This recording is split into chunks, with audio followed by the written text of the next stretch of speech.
يا بن عمي حلفت كي يكون هنا في العطلة منسيش نديرها، كلاوها كامل زعما درت لها البصل باه ما ياكلوهاش. السلام عليكم، ان شاء الله تكونوا بخير كامل على خير. مرحبا بكم في قناتكم ليدي الاستماعين. اليوم جيتكم بالوصفة خفيفة صيفية ما تديلكمش كامل الوقت ويحبوها الجزائريين بزاف، وهي سلطة البطاطا بهذه الطريقة اللي راهي دايرة ترند في مواقع التواصل الاجتماعي.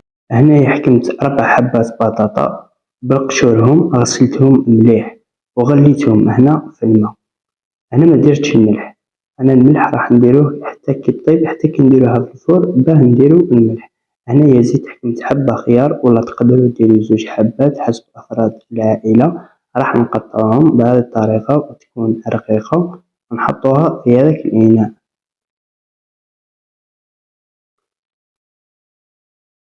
وهنايا راح نزيدو حبة بصل تكون صغيرة، راح نقطعوها تكون صغيرة بهذا الشكل، ونزيدو نخلطوها مع هذاك الخيار.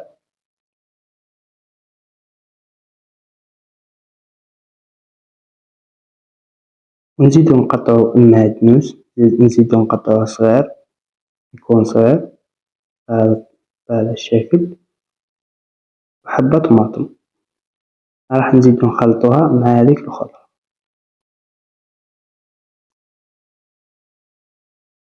هنا بعد ما طابت هذيك البطاطا راح نقسموها على 2 ونحطوها في بلاطو يكون فيه بابي كويسون،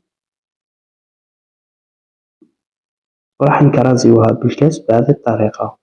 وراح نزيدو لها هنايا التوابل، درت لها الملح والفلفل الأسود والفلفل الأحمر وشوية كمون، ونزيدو لها زعترة من فوق، وندخلوها للفرن حتى تحمار وتقرمش. وفي نفس الوقت نخليو البطاطا تاعنا طيب في الفرن. وهنا راح نحضرو هذيك الصلصة اللي راح نخلطو بها هذوك الخضر والبطاطا.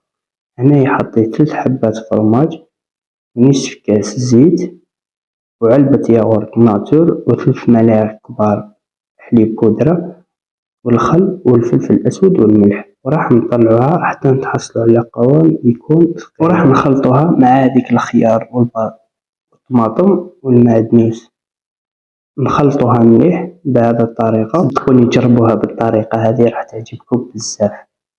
راح نخلطوها بهذه الطريقة. وهنا بعد ما طابت هذيك البطاطا راح نزيدو نخلطوها مع هذيك الخضرة ملاحظة فقط، نخليو هذيك البطاطا نخليوها تبرد مليح وباه نخلطوها مع هذيك الصلصة ونقدموها في صحن تقديم. وهذه هي الوصفة لنهار اليوم، إن شاء الله تعجبكم وتجربوها صدقوني بزاف بالنية. ونتلاقاو في وصفة أخرى إن شاء الله. سلام.